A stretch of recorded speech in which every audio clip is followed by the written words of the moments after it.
حضرت انس بن مالک رضی اللہ تعالیٰ عنہ ارشاد فرماتے ہیں کہ ہم نبی پاک علیہ السلام کی بارگاہ عالی مرتبت میں حاضر تھے۔ اچانک نبی پاک علیہ السلام نے مسکرانا شروع کیا، یہاں تک کہ میرے پیارے محبوب صلی اللہ تعالیٰ علیہ وسلم کے مقدس دانت مبارک ظاہر ہو گئے۔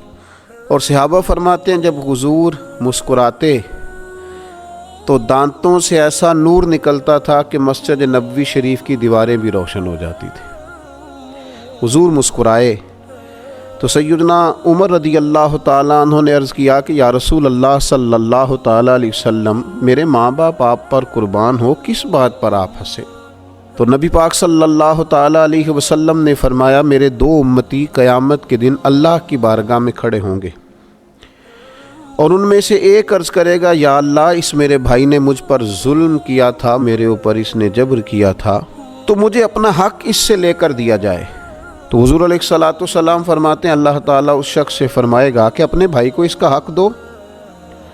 عرض کرے گا، مالک میرے پاس تو اب کوئی نیکی بچی نہیں، کہاں سے حق دوں؟ تو اب وہ جو مدعی ہے، جو دعویٰ کر رہا ہے کہ میرا حق اس سے لے کے دیا جائے، وہ عرض کرے گا، مالک پھر میرے گناہ ہی اس پر ڈال دیے جائیں۔ حضور مسکرا رہے ہیں، جناب انس بن مالک فرماتے ہیں، لیکن اس بات پر آ کر حضور کی آنکھوں میں آنسو آ گئے۔ نبی کریم صلی اللہ تعالیٰ علیہ وسلم فرمانے لگے، وہ بڑا ہولناک دن ہوگا قیامت کا۔ لوگ اس دن تلاش کریں گے کہ کوئی ایسا شخص ہمیں ملے، ضرورت محسوس کریں گے کہ جو ہمارا بوجھ اٹھائے۔ اب وہ شخص عرض کرتا ہے، مالک میرے پاس تو کوئی نیکی نہیں ہے، اور یہ کہہ رہا ہے میرے گناہ ہی اس پر ڈال دیے جائیں۔ تو نبی پاک علیہ السلام فرماتے ہیں اللہ تعالیٰ اس مدعی سے فرمائے گا، ذرا سر تو اٹھا، جنت کی طرف تو دیکھ۔ تو وہ جنت کی طرف سر اٹھا کر دیکھے گا اور دیکھ کر عرض کرے گا، مالک میں ایک چاندی کا شہر دیکھ رہا ہوں جس میں سونے کا محل بنا ہوا ہے، ہیرے جواہرات سے مرصع ہے وہ محل۔ اے مالک، کون اس کا مالک بنے گا؟ یہ کس کو ملے گا؟ تو اللہ تعالیٰ فرمائے گا، جو اس کی قیمت ادا کرے۔ تو وہ عرض کرے گا، مالک اس کی قیمت کون ادا کرے گا؟ تو اللہ تبارک و تعالیٰ فرمائیں گے، تو بھی اس کا مالک بن سکتا ہے۔ تو بڑے تجسس سے، بڑے شوق سے عرض کرے گا، مالک میں کیسے مالک بن سکتا ہوں؟ تو اللہ فرمائے گا، تو اپنے بھائی کو معاف کر دے، میں تجھے اس محل کا مالک بنا دیتا ہوں۔ کر دے معاف اپنے بھائی کو، درگزر کر اپنے بھائی سے، بھول جا اس کی خطاؤں کو، کچھ دیر کے لیے چھوڑ دے جو اس نے غلطیاں کی، تو معاف کر دے اسے، اور میں اس محل کا تجھے مالک بناتا ہوں۔ نبی پاک صلی اللہ تعالیٰ علیہ وسلم ارشاد فرماتے ہیں، وہ فوراً عرض کرے گا، مالک میں نے اپنے بھائی کو معاف کیا۔ تو اللہ تبارک و تعالیٰ ارشاد فرمائے گا، اس کا ہاتھ پکڑ اور پھر اسے جنت میں ساتھ لے جا۔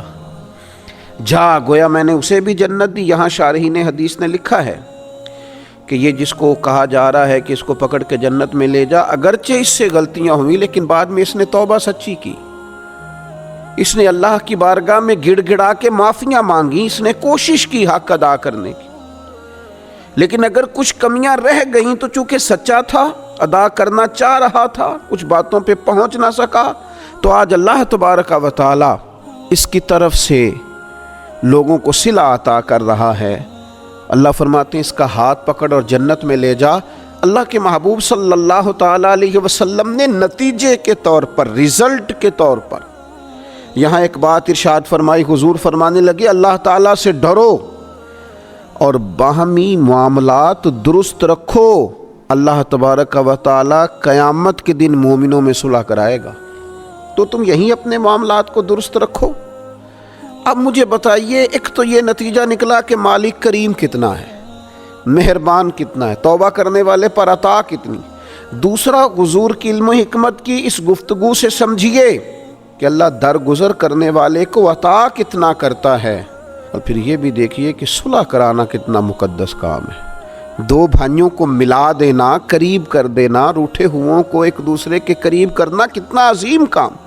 تو نبی پاک علیہ السلام کی اس خوبصورت بات سے، اس انتہائی معنی خیز حدیث سے اپنے لیے موتی حاصل کریں، دل کو بڑا کریں، سینے میں گنجائش پیدا کریں اور اپنوں کے لیے درگزر کا دروازہ کھولیں۔ اللہ تعالیٰ سمجھنے کی توفیق عطا فرمائے۔